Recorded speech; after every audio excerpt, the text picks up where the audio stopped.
Ah, Judá. Ya. Ok, vamos a terminar con la geografía celestial. Dice ahí, la visión mundial de Deuteronomio 32. Deuteronomio 32 lo vimos la semana pasada y habla ahí acerca de que Dios reparte las naciones entre los hijos de Dios. ¿Ok? Eso es Deuteronomio 32. Dice, debido a la visión mundial de Deuteronomio 32, la geografía en la Biblia es celestial. Repito, el autor utiliza la expresión cósmica, pero cósmico se me hace un tanto exagerado. No veo que sea cósmica la geografía, se vuelve celestial. Dice, o bien la tierra es santa, que significa que está dedicada a Yahvé, a Jehová, o es el dominio de otro Dios, ¿sale? Debido a la división que hace el Señor en Deuteronomio 32, la tierra solo puede pertenecer o al ser gobernante en esa región o a Dios.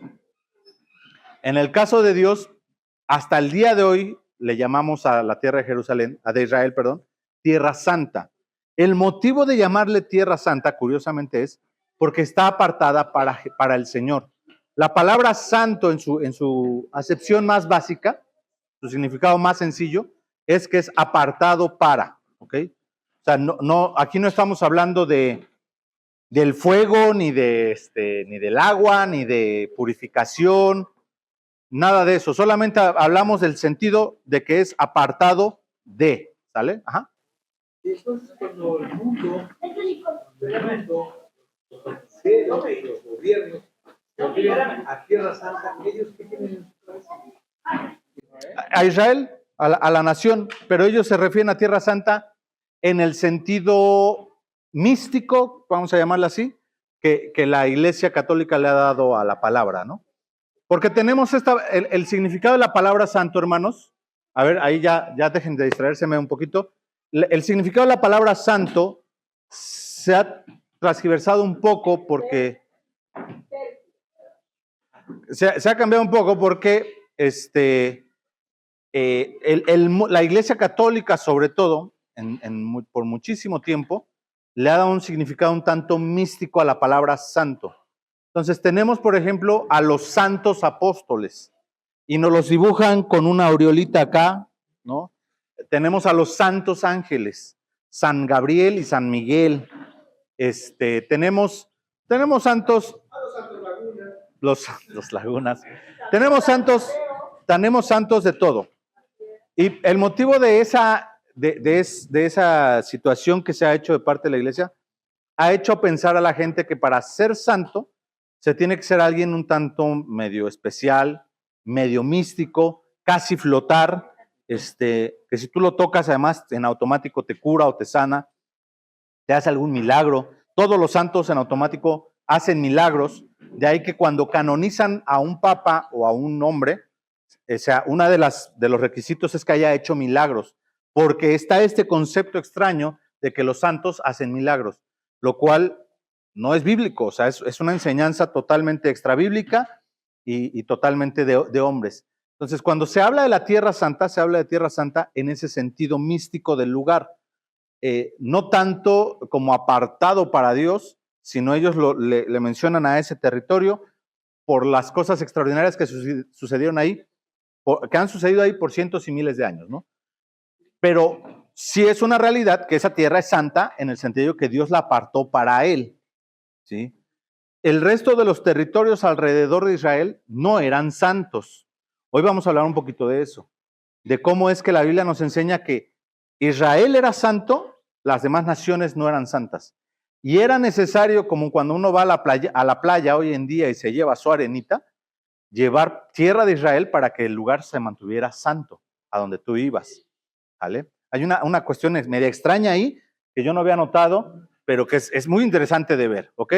Entonces, paso diapositiva, dice después, dice, esta visión mundial está reflejada en muchos lugares de la Biblia. Por ejemplo, en el Antiguo Testamento, el libro de Daniel menciona a las naciones extranjeras como gobernadas por príncipes divinos, Daniel 10, 13 y 20, 21.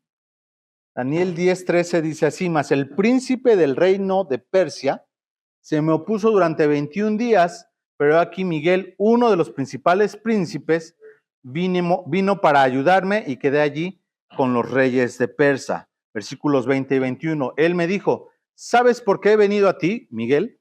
Pues ahora tengo que volver para pelear contra el príncipe de Persia, y al terminar con él, el príncipe de Grecia vendrá.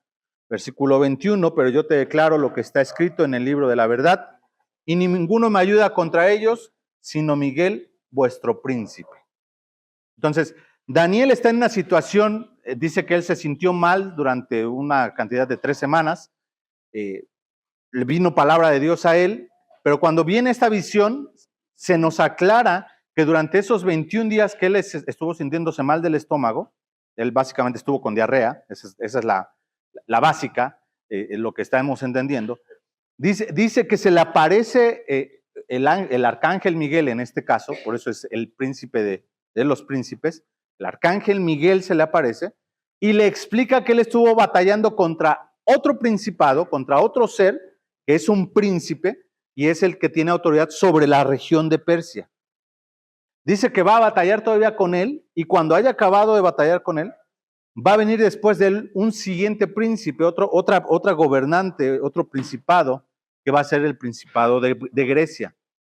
O sea, no es que va a desaparecer el príncipe de Persia, solo que el otro va a expandir su territorio.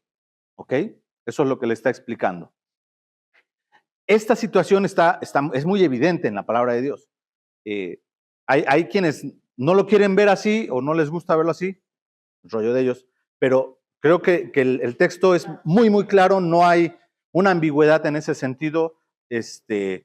No vemos una situación en la que haya una doble significado en este pasaje. El significado es muy directo. Viene un príncipe del Señor, le explica: estuve batallando contra otro príncipe. Se entiende claramente que en ningún caso se está hablando de personas, se está hablando de principados o de huestes celestiales, ¿no? De seres angelicales en este caso. Dice después, otro ejemplo: cuando David estaba huyendo del rey Saúl, fue expulsado fuera de Israel al territorio de los filisteos. Primera de Samuel, capítulo 26. En el versículo 19, David clamó: me han expulsado hoy para que yo no tenga parte en la heredad del Señor, diciendo: ve, sirve a otros dioses. Eso es lo que dice el pasaje. Si ustedes van al pasaje, el pasaje de 1 Samuel es muy interesante. La historia la conocemos más o menos. Uno de los siervos de David está por matar a Saúl. David lo detiene y se va a esconder y se va a un cerro enfrente.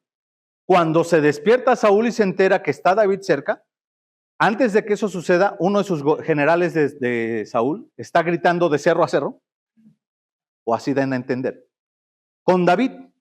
Entonces, cuando sale Saúl, dice: ah, caray, que esta no es la voz de mi hijo David, la que yo escucho.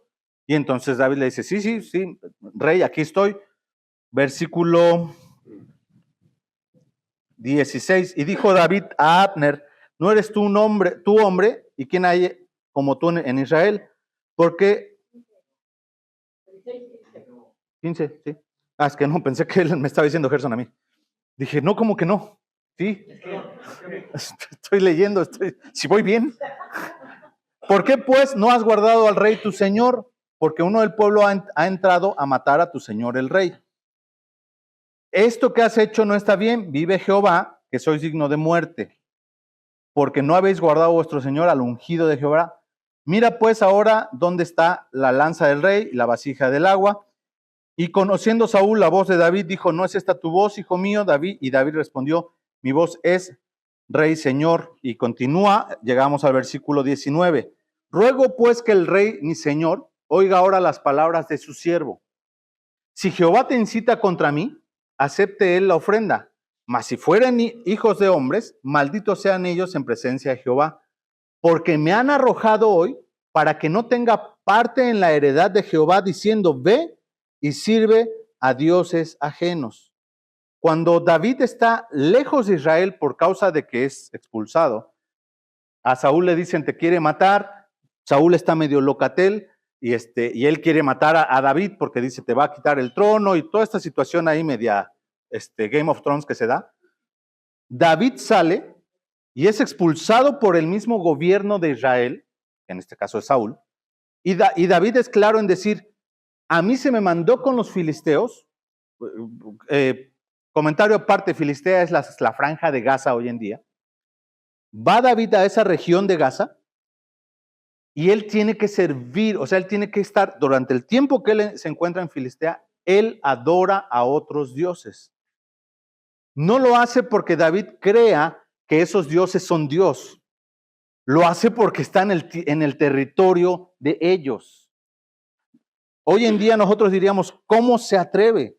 No, él no está negando que Jehová es Dios por sobre todos los dioses, pero él está en medio de estos seres que son los que protegen esa región del mundo.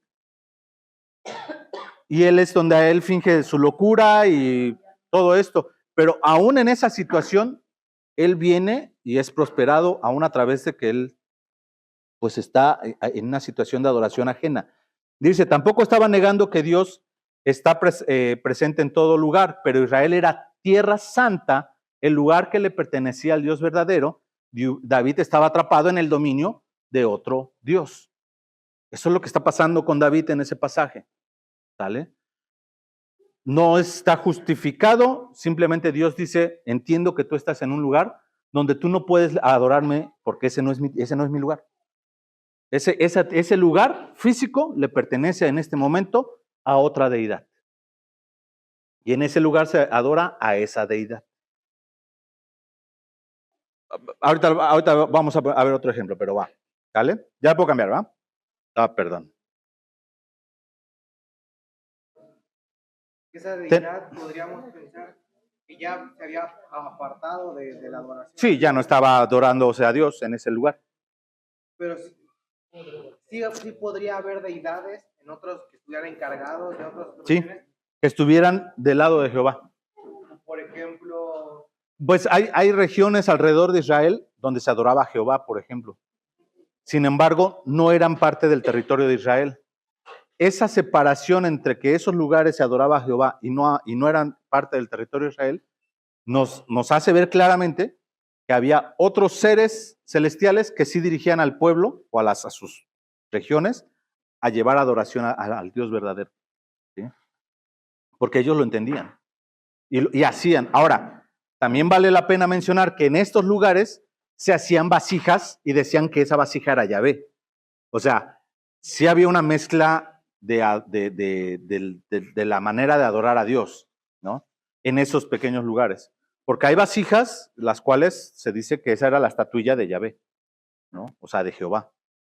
Y el motivo es que había dioses en otras zonas donde ellos decían, sí, tú debes de adorar a Dios, pero pues había idolatría finalmente. O sea, por algo Dios establece al pueblo de Israel. Ahora, ¿sí? Estos, por ejemplo, que aún buscaban adoración a Jehová, cuando ponían las estatuillas, ¿lo hacían tal vez por ignorancia? Porque al final. Porque ellos no tenían el mandato de Dios respecto a la no idolatría. Ellos eran libres de hacer como ellos quisieran. Como ellos quisieran, claro. ¿Sí? ¿La franja de Gaza colinda con Egipto? Sí. Ahí era Filistea. Eso es Filistea. ¿Eso no está prometido para sí. Para Israel? Sí. ¿Ahí? Pero David se los entregó a los filisteos. En agradecimiento a que ellos lo guardaron.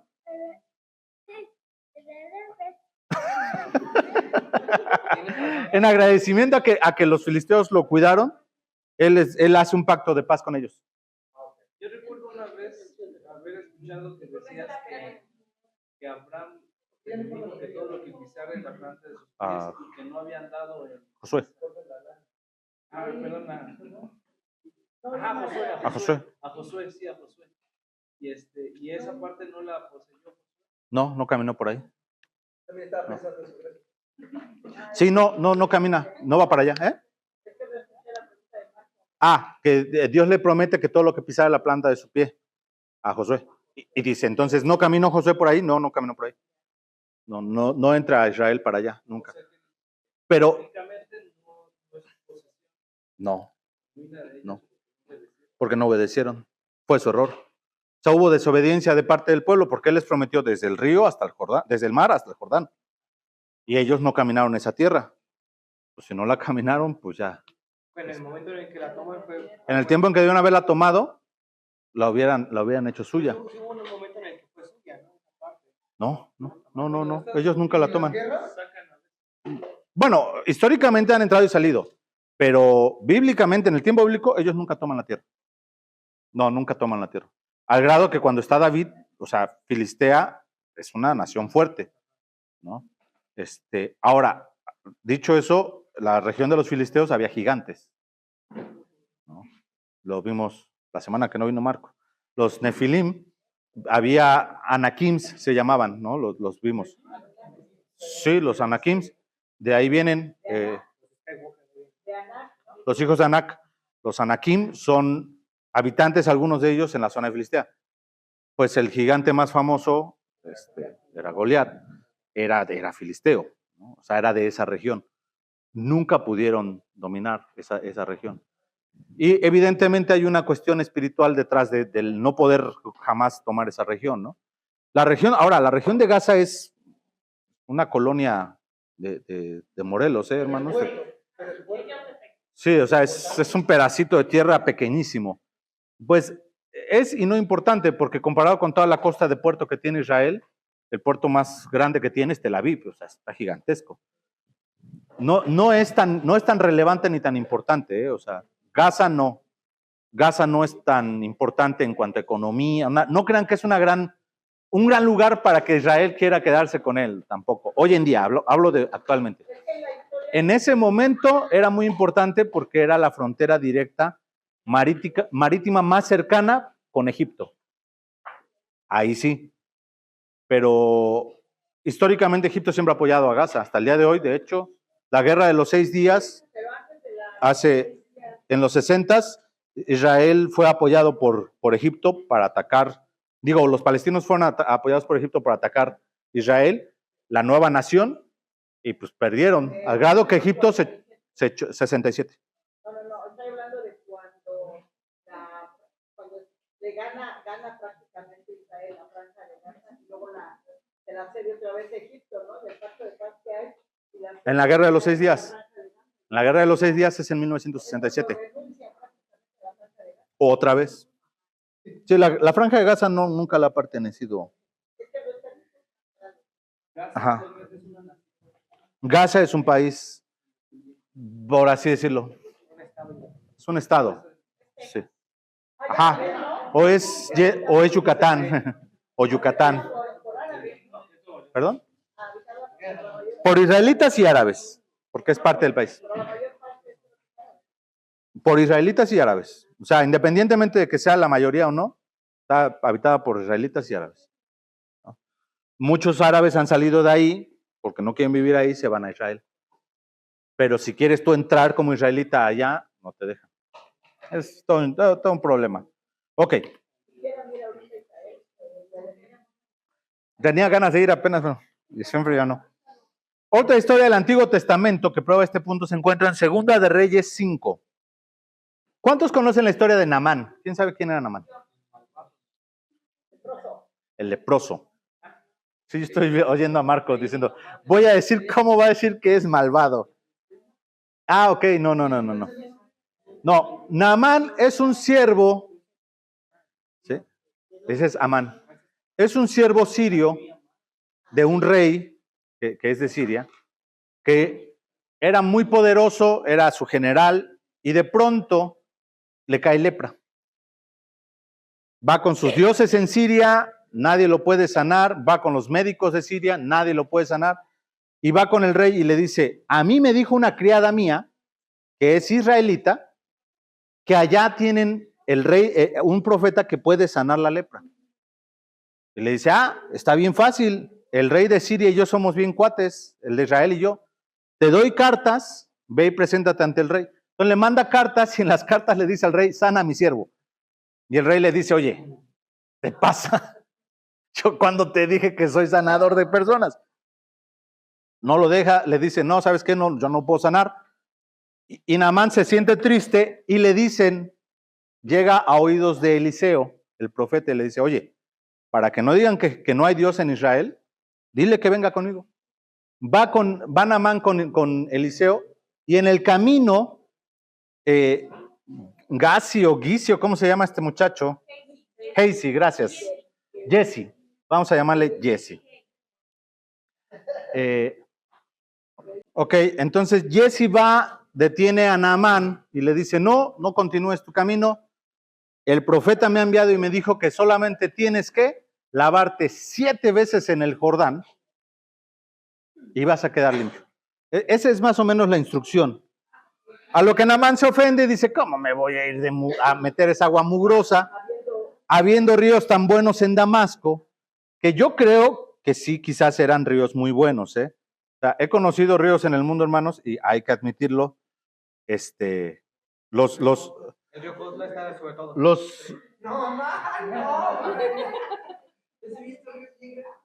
No, ¿qué crees? Que sí es un buen río el río Cuautla, ¿eh? O sea, debo admitirlo. No, es un buen río, es un buen río. Es un río limpio. Ustedes van a Inglaterra, van a Inglaterra y el agua se ve turbia y negra. Ustedes van a Roma y no solamente se ve turbia y negra, apesta a muerto el agua de Roma. Toda la ciudad apesta porque el río pasa a través de ella y es apestosa. Entonces, hay ríos que pueden ser muy bonitos, muy grandes, pero sus aguas no están limpias. Y a lo que hace referencia Naamán es a eso. El agua es sucia. ¿Por qué me voy a...? Y la verdad es que sí, el agua del Jordán, hay partes donde pues, no es la más limpia. Está feíta el agua. Mi suegra nos trajo una botellita cuando fue, toda mugrosa y toda turbia el agua fea. Ahí bautizaban a las personas. Entonces, esa es básicamente la historia. Naamán dice, a ver, atentos, Naamán dice, yo no me voy a meter. Su siervo de Naamán le dice, ¿qué pierdes? Si te hubieran pedido que te fueras al cerro y te aventaras, lo hubieras hecho. Métete al agua. Ya estás aquí, está allá enfrente. Va Naamán, se mete y sale limpio de lepra la 7ª vez. Esa es la historia de Naamán. No hay mucho más que decir respecto a eso. Dice, Naamán era un capitán del ejército, era leproso. Después de seguir las instrucciones de Eliseo de lavarse 7 veces, milagrosamente fue sanado de la lepra. La respuesta de Naamán es la siguiente. Naamán le dijo a Eliseo, 2 Reyes 5:15, he aquí ahora conozco que no hay Dios en toda la tierra sino en Israel. Versículo 17, el profeta no acepta el pago, así que Naamán humildemente preguntó si podía cargar la mula con tierra para llevársela a su casa. 2 Reyes capítulo 5, 2 Reyes 5:17.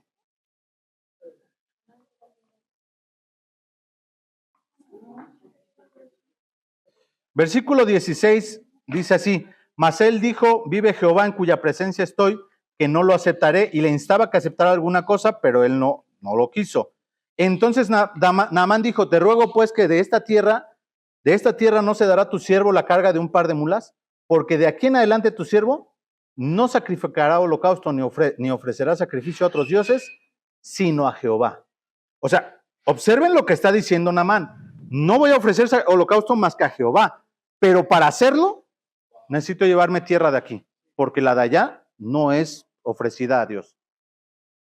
O sea, estaba claro en el pensamiento de Naamán y el de Eliseo que se lo autoriza, que ese lugar, físicamente la tierra es santa. O sea, está apartado para Jehová físicamente el lugar. ¿Ok? El motivo es que el arca del pacto había estado establecida en ese lugar.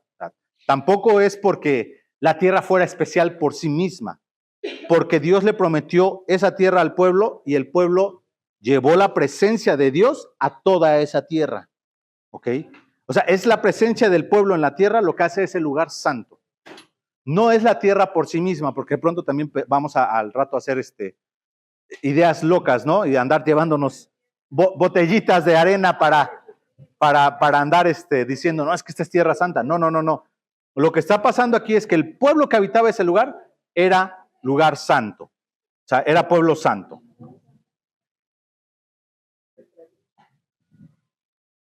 ¿Sale? De hecho, en los siguientes versículos, en el versículo 18, fíjense lo que le dice Naamán. En esto perdona Jehová tu siervo, que cuando mi señor el rey entrara en el templo de Rimón, un dios, el dios local, para adorar en él, y se apoyare sobre mi brazo, si yo también me inclinara en el templo de Rimón, cuando haga tal cosa Jehová, perdone en esto a tu siervo.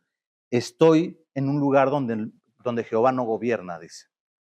Y yo tengo que entrar a los lugares a donde se adora a otros dioses. Y Jehová que me entienda. Versículo 19, y él le dijo, Eliseo, ve en paz. O sea, Dios entiende. Dios no tiene pleito con eso. Jehová no te va a destruir, no te va a echar fuego. Hay un entendimiento bien claro de la geografía celestial en este caso, ¿no? Para Eliseo está bien claro, esta es Tierra Santa, él necesita llevarse Tierra Santa. Naamán entiende que para ofrecer holocausto a Jehová necesita de esta tierra porque la tierra que él tiene allá no le va a servir. ¿Vale? Y él llega y él levanta su altar con la tierra de la tierra, de Israel. ¿Sí? Ahora, estamos hablando de Israel, ni siquiera estamos hablando de Judá, y en este momento ya existen, ¿no? Estamos hablando del reino del norte, aquel que muchas veces se da por desechado y por los buenos son los judíos, pero realmente es todo el lugar. Sí, Marquín. ¿Es extensiva la iglesia? Uh-huh. Este tipo de excepciones. Ahorita voy para allá. Gracias. Yo te voy a comentar algo.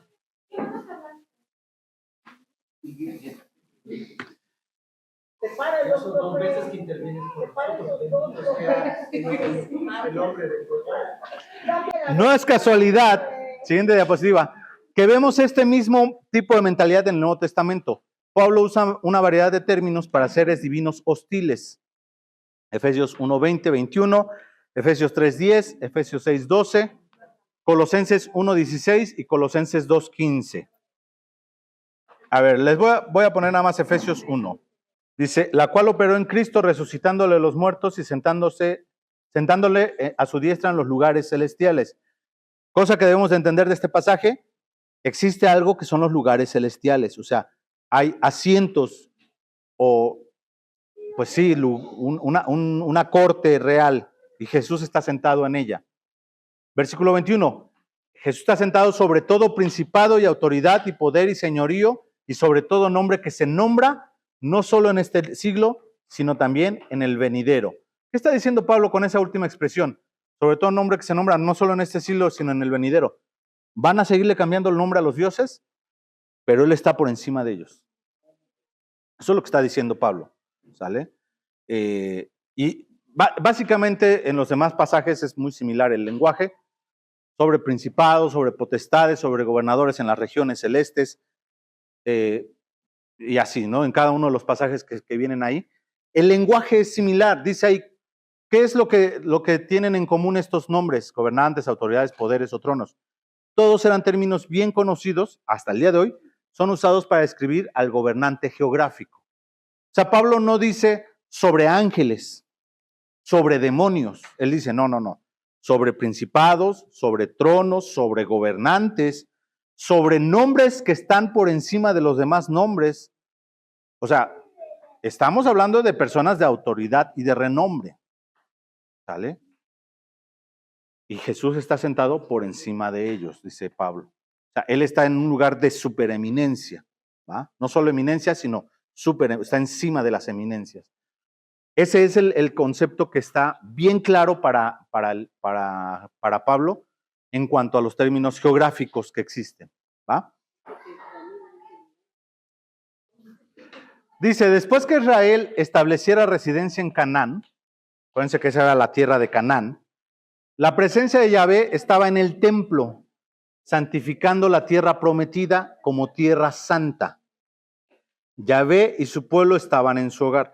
Una vez que se establece el tabernáculo, al principio se establece en el reino del norte, ahí se queda por muchísimos años, hasta que llega Salomón y construye el templo en Jerusalén. durante el tiempo que está siendo construido el templo, el tabernáculo ya no o sea, está físicamente en la ciudad, pero el arca del pacto fue robada, es llevada por los filisteos, y es la historia donde sabemos que el dios, uno de los dioses de los filisteos, termina quebrado frente al arca del pacto. Ellos dicen, nosotros no la queremos aquí, y el arca del pacto termina rondando varias ciudades alrededor, hermanos. Pero durante todo ese tiempo no existe templo, se empieza a construir. Justo cuando está terminando de construir el templo Salomón, le mandan de regreso el arca, ¿sale? Y ahí viene de retorno y es llevada al templo, ¿vale? Esa es más o menos la historia. Dice, ahora la presencia de Yahvé habita en los creyentes. Nosotros, lo que preguntaba Marcos, somos el templo de Dios. Mientras hubo templo en Israel, la presencia habitaba en Israel. Pero el templo ya fue destruido. O sea, el templo ya no existe. Hoy en día no existe templo. Hoy en día en Israel existe algo que se llama la cúpula del templo. De hecho, es así, es un edificio. Todos hemos visto estas fotos de una cúpula dorada de oro. Adentro se encuentran las rocas de lo que quedó del templo de Israel, pero muy importante para los musulmanes, del templo. O sea, esa roca, ese lugar están los restos del templo, no del muro, del templo. El templo fue destruido y solo quedaron piedras. Pero hay una piedra ahí donde un día se sentó Mahoma a enseñar. Esa piedra es especialísima el día de hoy. Porque los musulmanes dicen, aquí Mahoma nos enseñaba la ley, ¿vale? Porque Mahoma vivió en Jerusalén. Por lo tanto, hicieron este domo, el domo de la roca, se encuentra en Jerusalén, y por eso no hay templo, porque en su lugar en este momento se encuentra el domo de la roca.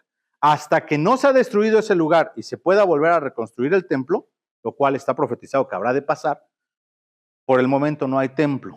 Y es un sitio de adoración a Alá, ¿sí? Y al profeta. Sí, no puedes entrar tan así nada más. Tienes que ser musulmán de entrada. O sea, tú como visitante, tú no puedes llegar y decir, quiero entrar. No, tienes que ser musulmán. Y aún siendo visitante, hay zonas donde tú puedes tener un acceso restringido. Puedes entrar a ciertos lugares dentro del área del edificio en el patio exterior. Pero adentro tú no puedes entrar. ¿Ok? O sea, está prohibido. Tienes que ser, es un sitio de adoración para los musulmanes. No. O ahorita un misil de los de Gaza que se equivoquen y se lo tiren a ellos mismos, porque pues lo están aventando para todos lados, ¿no? O sea, o podría suceder que ahorita que hay un conflicto tan fuerte, se levantara alguien con gran autoridad en el mundo, ponga paz en Israel y decidan tirar ese lugar para levantar un nuevo templo, ¿no? Pudiera ser. O sea, eso dice la Biblia. Entonces, en este momento no existe. Como no existe templo, Dios da una promesa. Él va a habitar en su pueblo. Su espíritu morará en nosotros y por lo tanto Él habita en el pueblo, en su iglesia. ¿Sale? Ahora sí, 1 Corintios 6, 19. Antes de que me interrumpas, Martín. Sí. Antes de que sigas tú, 2 Corintios 6, 10, Panchito, 6, 16. Y alguien, Romanos 8, 9. Manaverito.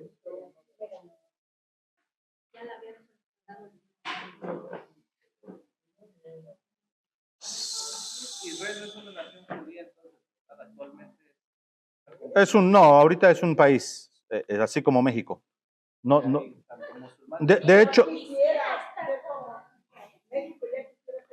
hecho, ese pensamiento que a veces tenemos de decir, es que es el pueblo de Dios, no es así. Estamos hablando no del dinero, estamos hablando del lugar con la mezcla de personas. ¿Qué tiene que ver con el dinero? O sea, la estabilidad económica de Israel. No estoy hablando de eso, estoy hablando de la nación. Él preguntó si era una nación judía. No es una nación judía. No tiene que ver con el dinero, si es una nación judía o no. No entendí mi comentario. No, es que hizo otro comentario. Exacto, eso dije yo, o sea, que no tiene nada que ver. Sí, eso dije. No tiene nada que ver. A ver, Marky, Y 6. 19. ¿O ignoráis que vuestro cuerpo es templo del Espíritu Santo, el cual está en vosotros, el cual tenéis de Dios y que no sois vuestros? ¿Sale? Entonces, este pasaje es bien claro, dice, nosotros somos templo, o sea, el Espíritu Santo habita en nosotros. ¿Sale? Somos la habitación del Espíritu Santo. Siguiente pasaje, 2 Corintios 6:16, Panchito. La letra dice, ¿y qué acuerdo hay entre el templo de Dios y los ídolos? Porque vosotros sois el templo del Dios viviente, como Dios dijo, habitaré y andaré entre ellos y seré su Dios, Y ellos serán mi pueblo, habitaré y andaré entre ellos. Y el siguiente es Romanos 8:9. A vosotros no vivís según la carne, sino según el Espíritu, que es que el Espíritu de Dios mora en nosotros, que alguno no tiene el Espíritu de Cristo. O sea, una condición para ser hijo de Dios es que nosotros, el Espíritu Santo tiene que estar morando en nosotros. Si no, no puede ser hijo de Dios. Va de la mano una con otra. ¿Vale? No podemos pensar que soy hijo de Dios si el Espíritu Santo no está morando en mí. Si el Espíritu Santo mora en mí, habita en mí, y yo estoy en este lugar, eso hace que este lugar se vuelva tierra santa. Cuando yo estoy en este lugar. ¿Vale? Cuando la iglesia está congregada. ¿Vale? Tú ibas a preguntar algo más diferente. Bueno, sobre eso mismo, porque ahorita empiezo a entender que la pregunta que te hice, el cristiano tiene condiciones distintas. Él claramente debe a Salvador y es idolatría permitírsela porque estoy con los católicos. Claro. Claro. Sí, la bendición que te echó Gerson. Y es que te lo pregunto porque ahorita estaba pensando yo en Daniel y sus amigos, porque ellos no se refugiaron en este tipo de concesión al estar en Babilonia, porque no era Tierra Santa Babilonia, y de todos modos ellos son muy serios y muy seguros en decir, pero no nos vamos a encontrar ante sus dioses, vamos a comer de sus resultados. En la comparación con David estarían justificados, ¿no? Estarían justificados, y de hecho están justificados todos los demás que sí lo hicieron. Porque solo ellos 4 no lo hacen. Solo David, Daniel y sus amigos no se inclinan. Pero no son los únicos 4 que están en todo el pueblo que fue llevado. Ni son los únicos príncipes. O sea, la cantidad de príncipes que fueron llevados de Israel a Babilonia en cautiverio fueron cientos. ¿Vale? Toda la familia real que fue llevada, muchísimos terminaron adorando a otros dioses y se inclinaron ante la imagen, la estatua de Nabucodonosor. Muchos. Finalmente fue pecado. Pero los únicos que no lo hacen son llamados de parte de Dios para algo diferente. Los demás no son desechados, simplemente dicen, bueno, ustedes tomaron su decisión. Hay una cuestión que en la palabra de Dios que siempre es el famoso remanente fiel. Dios siempre mantiene a unos que aclara que no van a doblar su rodilla en idolatría a nadie más. A esos Dios los aparta para algo. Ahora, eso es en el Antiguo Testamento y eso es para el pueblo de Israel. Ojo, eso sí es para el pueblo de Israel. Para nosotros, como decía Marco claramente, no entramos en las mismas reglas porque ya no estamos en las mismas reglas. Ellos, la Tierra Santa era el lugar donde estaba el templo. Hoy en día ya no hay templo, el templo eres tú. O sea, sería absurdo.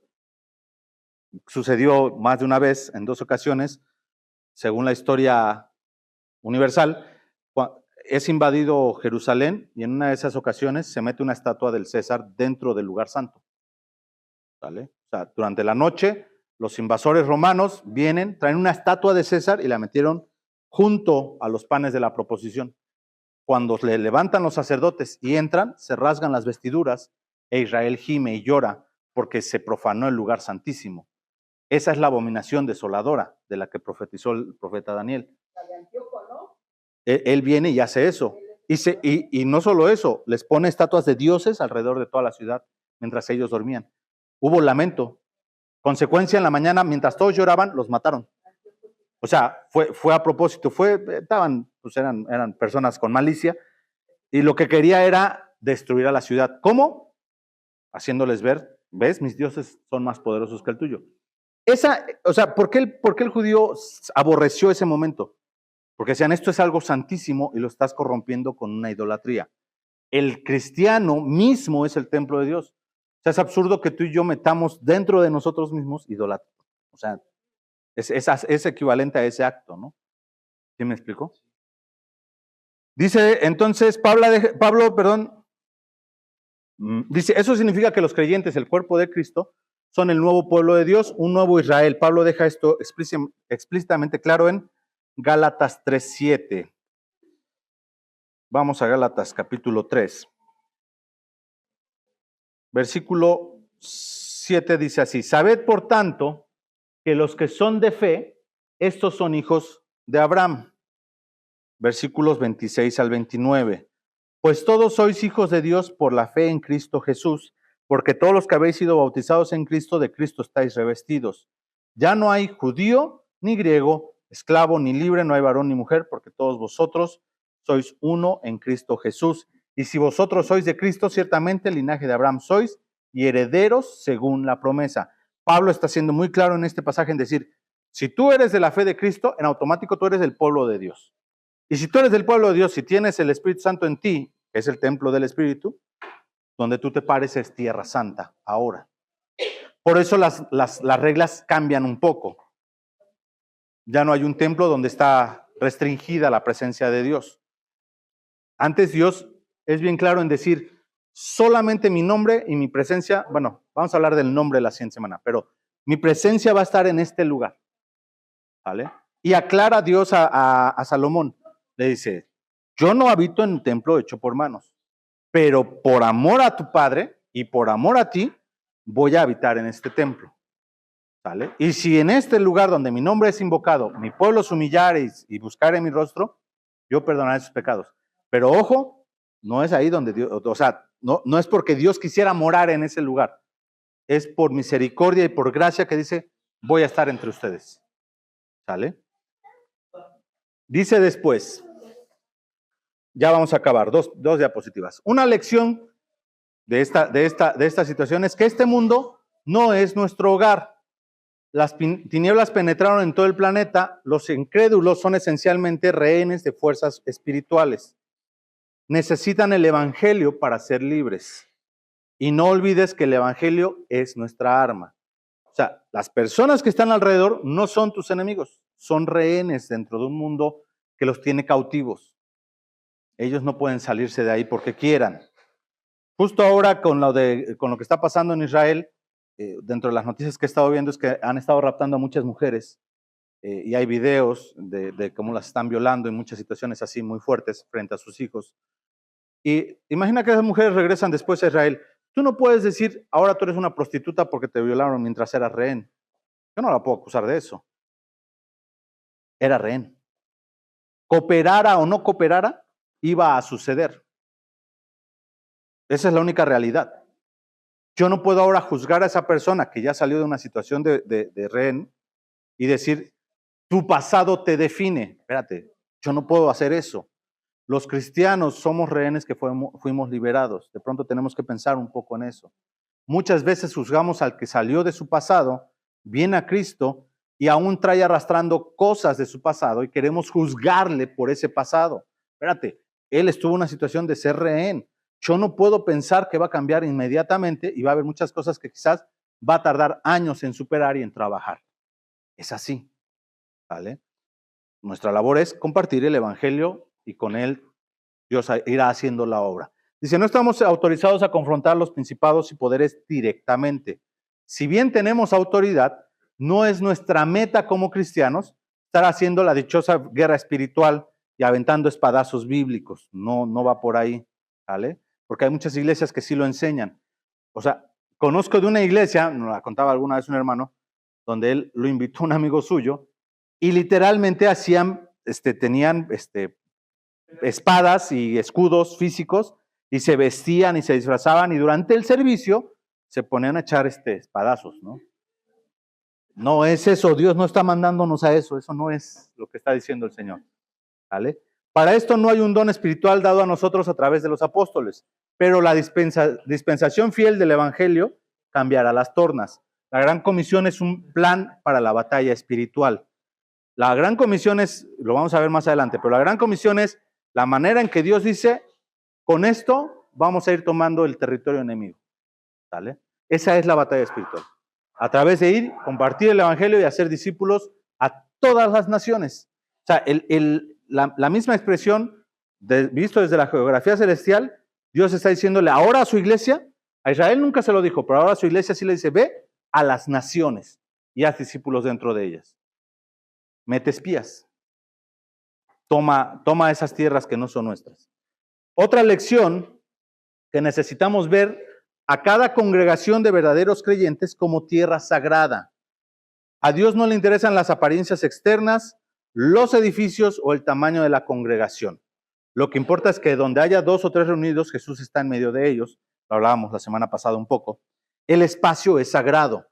Si nosotros como congregantes venimos a adorar al Señor, ese lugar se vuelve tierra sagrada. Ese lugar, ¿vale? Dice, cada congregación, no importa cuán pequeña o desconocida sea, está en primera fila en la guerra espiritual. Cada iglesia tiene la misma tarea. Los poderes de las tinieblas no prevalecerán. Toda congregación en el mundo, sin importar su tamaño, hermanos, es importante delante de la vista de Dios. A veces minorizamos las iglesias porque decimos, no, es que yo he visto en la televisión las grandes iglesias. Tienen la misma responsabilidad como la tienes tú como iglesia pequeña. Y aún las iglesias que son más pequeñas que nosotros tienen la misma responsabilidad delante de Dios. Y ninguna es ni más ni menos, ¿ok? O sea, sí debemos de captar esa idea. Las pequeñas congregaciones hace varios años, cuando se empezaban las iglesias clandestinas en China, por ejemplo, pues las iglesias clandestinas en China no tenían un edificio, se medio congregaban a escondidas 2 o 3 personas, se pasaban pedazos del evangelio, esos pedazos de evangelio se llevaban a otras personas, porque está prohibido el cristianismo en China, bueno, o estaba, no sé ahorita, pero en su momento estaba prohibido, y las personas empezaron a compartir el evangelio así. Hasta el día de hoy la iglesia más grande, hasta donde yo tengo entendido en el mundo, una está en Corea del Norte, Corea del Sur y la otra está en China, ¿no? Entonces, pero empezaron como iglesias clandestinas, iglesias de 2 o 3 personas, que medio se pasaban la escritura, se compartían un papelito, un sermón, ahí está, llévatelo, que nadie te vea, en cuanto puedas lo copias y pasas la copia a otra persona, y eso es todo. Entonces, sí es importante entender, no es el tamaño de la iglesia, es lo que la iglesia está haciendo dentro del reino. Si tú y yo no estamos haciendo nada, ahí sí hay un problema. O sea, eso sí se vuelve un problema. Si tú y yo no estamos poniendo nuestra mirada en Cristo para hacer lo que estamos haciendo para el Señor, ahí sí va a haber un problema. Sí, Rev. El versículo que no recuerdo ahorita la cita, pero cuando van los apóstoles llevan la palabra de instrucción del Señor, y aún la tierra de esta casa, sacude sus pies, Ajá. porque ni aún se lleve. Puedo entender que al entrar el discípulo a compartir, que llevaba obviamente la presencia de Dios con él, ¿no? Uh-huh. Y el Espíritu de Dios al decirle, no te lleves esa tierra, y aún como es un tiempo de cambio de una a otra, de una manera de tratar de Dios con el hombre a otra, no aplica igual, porque de entrada ellos no llevan el Espíritu Santo, ellos no tenían el Espíritu Santo. El Espíritu Santo reciben los apóstoles hasta que Jesús va a ascender al cielo. Antes de eso ellos no tienen el Espíritu Santo. Entonces, porque iba y venía el Espíritu, ¿no? Sí, pero no sobre ellos, no sobre cualquiera. En ese momento no llevaban el Espíritu Santo. O sea, en ese periodo que tú comentas, no hay esa situación. Y a las casas a las que iban no eran más que de la casa de Israel. Les dice claramente, vayan solamente a las casas de los hijos de Israel. O sea, ellos no iban con extranjeros a predicarle a otras naciones, ellos iban a predicarle solamente a los de Israel. Por lo tanto, tampoco entra esa situación porque finalmente ellos estaban en tierra sagrada, unos y otros. No, ahí es una cuestión más bien cultural de decir, ¿sabes qué? Desecho o tu maldición y tu bendición, lo que sea que tengas para mí, aún eso yo lo desecho. ¿No? Va para otro lado, no tiene que ver tanto con lo que estamos hablando de la Tierra Santa. ¿Va? Y eso sería todo, hermanos. Acabamos. Si tienen preguntas, ahora es cuando.